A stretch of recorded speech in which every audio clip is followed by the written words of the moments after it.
இது வந்து அரசியல் மாநாடு இல்லைன்னு சொல்லி பக்தர்கள் மாநாடுன்னு சொல்லி அவங்க தான் அறிவித்தாங்க. அப்போ இதை எப்படி வச்சுக்கிட்டது? நம்ம பாஜக மாநாடுனா எடுத்துக்க முடியும்? மதுரை மாநாடுன்றது வந்து ஒரு முருகர் பக்தர்களுக்கு உண்டான மாநாடு அப்படின்னு சொல்லி சொன்னாங்க.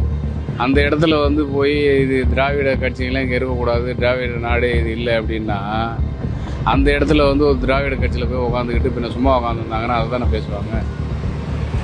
அப்போ வந்து அவங்க பாஜகவுக்கு அடிமைங்கன்னு தான் சொல்லுவாங்க. சொல்கிறது என்ன இருக்குது? அவங்க அதே தான். இல்லை அமைச்சர்லாம் ஏடிஎம்கே முன்னாள் அமைச்சர்லாம் இருக்காங்க.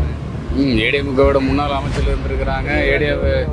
இன்னைக்கு கரண்டில் இருக்கிற அமைச்சர்கள்லாம் அங்கே இருக்கத்தான் செஞ்சுருக்கிறாங்க. இருந்தாலும் வந்து அவங்க திராவிட கட்சி வேணாம் அப்படின்னு சொல்லும்போது இன்னும் கொஞ்ச நாள் போச்சுன்னா ஏடிஎம்கே கிடையாது, நாங்கள் ஒன்லி ஏடிஎம்கேல எல்லாமே பாஜக தான் அப்படின்னு அவங்க சொல்கிறதுக்கு இது ஒரு உதாரணம் தானே. என்ன அதாவது திராவிட கட்சி நம்பி நாங்கள் வரல, எங்களை நம்பி தான் நீங்கள் வந்திருக்கிறீங்கன்றதுக்காக இது முன்னுதாரணமாக தான் அவங்க முருகர் பக்தர்னு சொல்லி ஒரு கூட்டத்தை காட்டுறதுக்காக அது மாதிரி பண்ணிகிட்டு இருக்காங்க.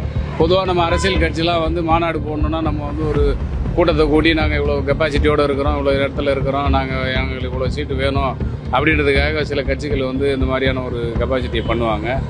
இவங்க தமிழ்நாட்டில் எப்படி மக்களை கூட்டுறதுன்னு அவங்களுக்கு தெரியல, ஒரு வாய்ப்பு இல்லை. இதை வந்து ஒரு வாய்ப்பாக அவங்க யூஸ் பண்ணிக்கினாங்க பாஜக. அதாவது இப்போ பாஜக வந்து ஒரு மீட்டிங் வைக்குது, ஒரு கூட்டம் வைக்குது அப்படின்னா அந்த இடத்துக்கு வந்து இப்போ நம்ம மக்கள் போக தயாராக இல்லை. தமிழ்நாட்டிலேருந்து யாரும் வந்து நம்ம சப்போர்ட் பண்ணுறதுக்கு விருப்பம் இல்லாமல் இருக்கிறாங்க. இப்போ இதை எப்படி நம்ம கொண்டு போகலாம் அப்படின்னு நினச்சி அவங்க வந்து ஒரு முருகர் பக்தர்ன்ற போர்வையில் வந்து மக்களை ஏமாத்துறதுக்காக ஒரு முருகரோட பேரை சொல்லி அவங்க ஒரு கூட்டத்தை போடுறாங்க.